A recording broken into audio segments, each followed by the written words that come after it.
When we booked this house in Montezuma, we had no idea that we'd see so much wildlife on the property.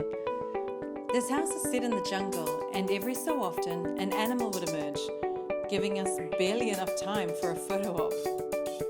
There are many beaches to explore in and around Montezuma. This one is the Montezuma Beach, where you can watch the sun rise over the Pacific Ocean. It's right next to the township, but still feels hidden away from the world.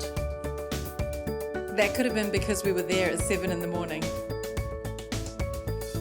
On the other side of town is a Hotel Amore de Mar, where we stopped for a drink and spotted iguanas and hammocks. Right behind it is a hidden gem, this gorgeous tidal pool.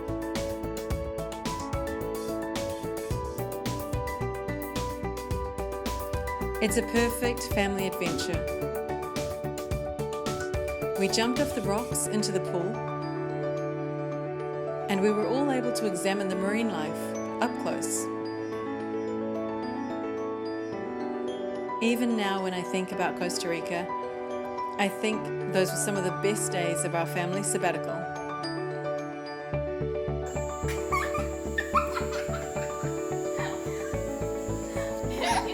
Two weeks into our trip, we still hadn't seen any howler monkeys, but we knew they were close by because we could hear them.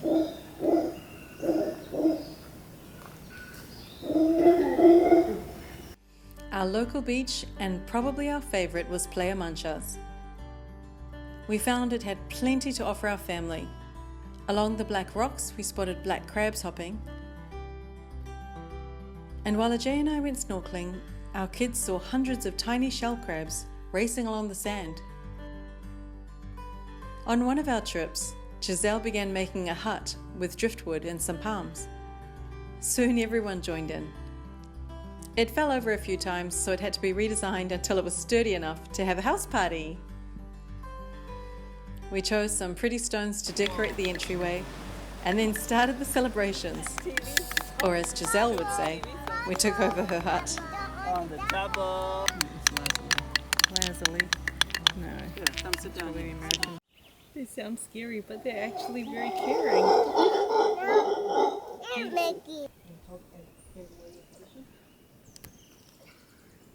Oh, they're hugging. Oh my gosh, they're hugging.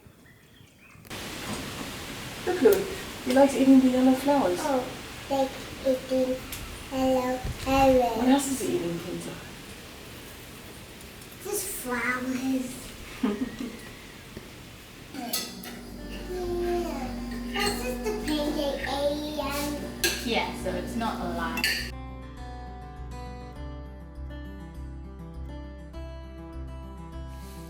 Another beach paradise near Montezuma, hardly visited by tourists, is Playa Malpais. Again, there's lots for kids to explore. When we walked on the beach, we saw tiny little fish being smacked onto the shore by the rough waves. Carmelo and Giselle spent the whole time on driftwood.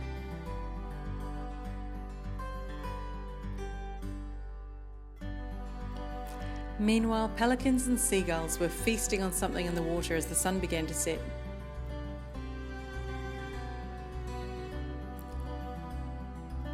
It may look like I'm awkward in the water, but actually I'm trying to float up. Yay! I'm sitting on the log.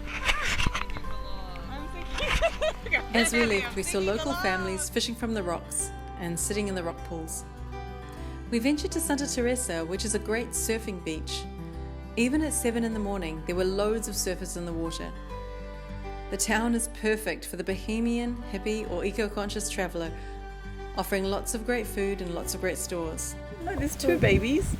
It looks like there's like 2 children there as well. We were woken on our last day in Costa Rica by the sound of howler monkeys right outside our window. It was a special way to end our trip. It's not just the wildlife, the sun and the beaches that make Costa Rica a great place to visit with families. It's also the people we encountered on our journey. The Costa Rican people prioritize relaxation and family time. Perhaps that's why they're one of the happiest people in the world? I don't know, but as the sun set, I did know that I definitely wanted to come back.